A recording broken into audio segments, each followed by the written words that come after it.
It's really challenging for entrepreneurs to find financing, especially new ones. Most banks want 2 years of tax returns. Thank goodness Clearbanc isn't like that. They're going to invest in what you believe is your future and how much Airbnb income you've made in the past. And I think that's really cool.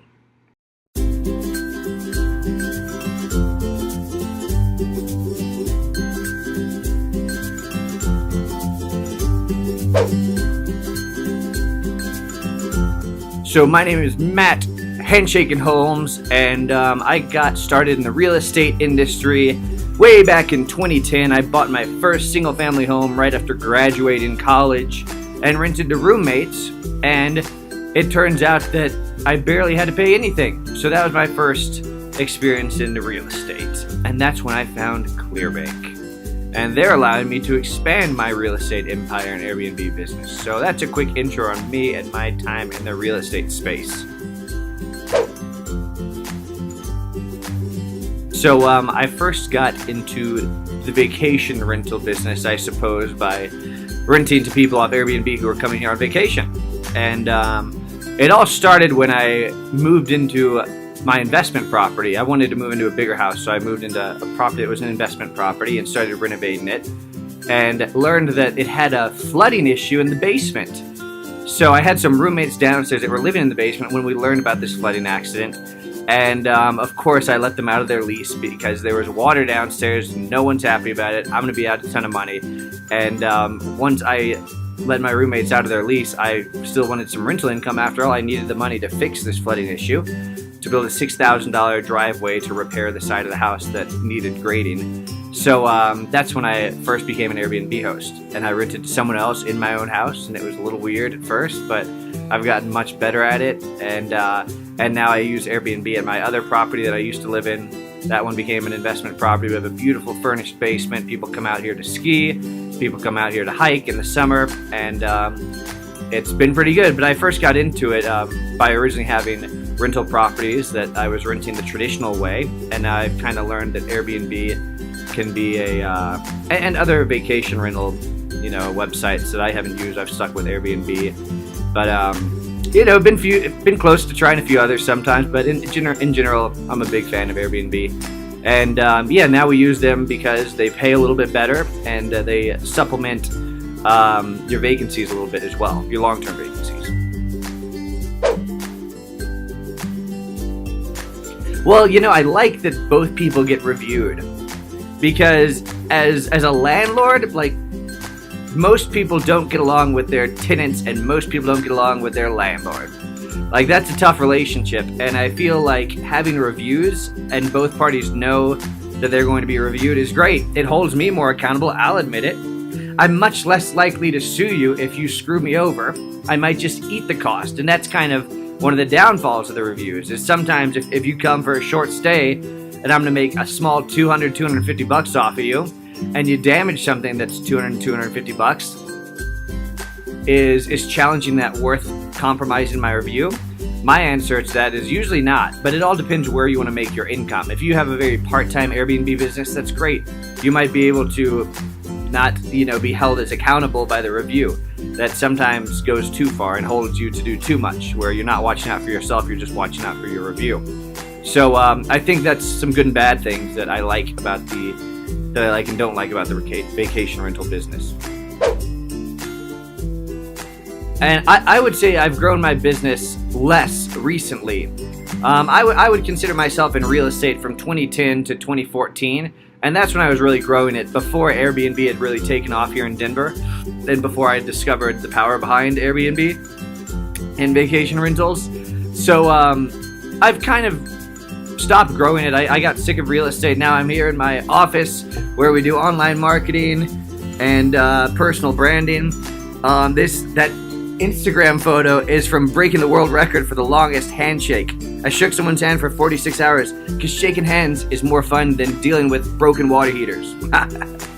So to answer your question, I kind of got out of real estate and the vacation rental business in terms of growth, but I definitely still have 3 properties today, and Airbnb, renting to people on vacation, really helps sustain it. I think if I were to grow it a little bit, the next move that I'd make would be to purchase a travel trailer, because I buy these homes that are $300,000, $400,000 in Denver, and that's a lot of debt.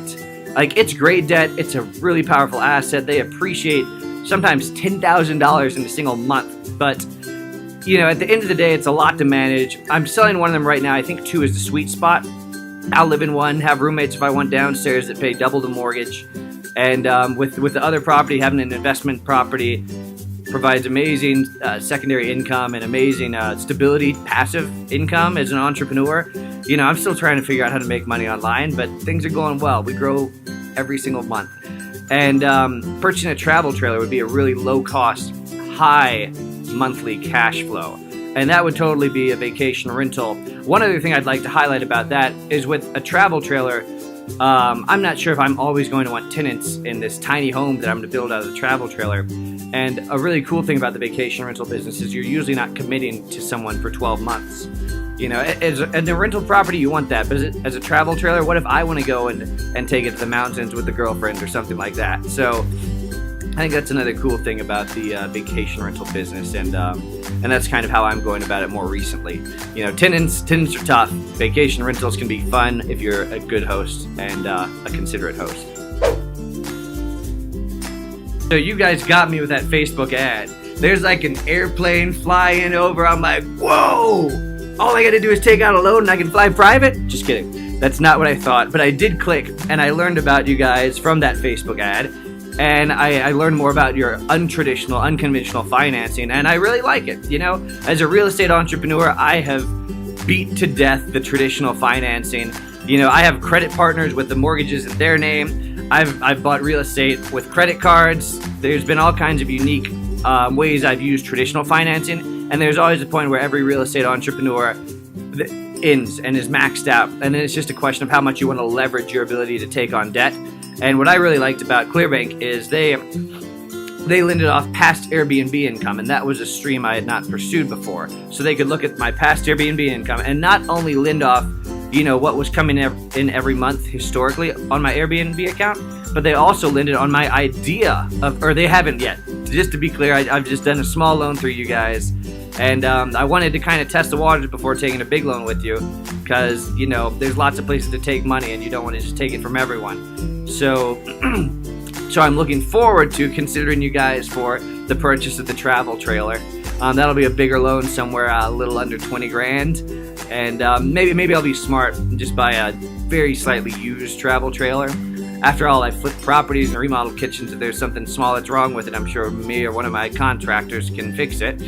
And we can probably save some money that way. So Facebook ad is how I heard about Clearbanc, and I'm glad I did. What I really like about Clearbanc is that they lend on untraditional and unconventional terms. They will look at your past Airbnb income, and they'll base your loan amount, your loan offer off that, not the traditional things like your credit score. Of course, all the other entrepreneurs out there hate when a bank asks for your W-2 because you just started a company and you have some sales even, but you haven't set up payroll. You're just taking member draws. You're just 1099ing yourself or whatever you're doing. And then I even learned this recently. My company's a big grown-up company, We're on Glassdoor and all that, and I pay myself with a W-2, and I still had trouble getting a car loan off that W-2 with a bank when I most recently purchased a car. But thankfully, they found another bank that didn't seem to mind. So it seems like my company's in that strange phase where it's like, are you self-employed or not? Because I would like to argue I'm just an employee.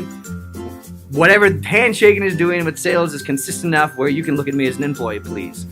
But, what I'm getting at is it's really challenging for entrepreneurs to find financing, especially new ones. Most banks want 2 years of tax returns. Thank goodness Clearbanc isn't like that. They're going to invest in what you believe is your future and how much Airbnb income you've made in the past. And I think that's really cool. I would absolutely recommend Clearbanc to others. In fact, recently I reached out to them because I was mentioning you guys in a blog post on handshaking.com, and I said, hey, do you guys have an affiliate code or anything? Because I wanna get hooked up when I hook you up. Because you guys have some good stuff, and there's lots of other real estate entrepreneurs I know here in Denver and readers of my blog that should know about you guys. So I would absolutely recommend Clearbanc to others.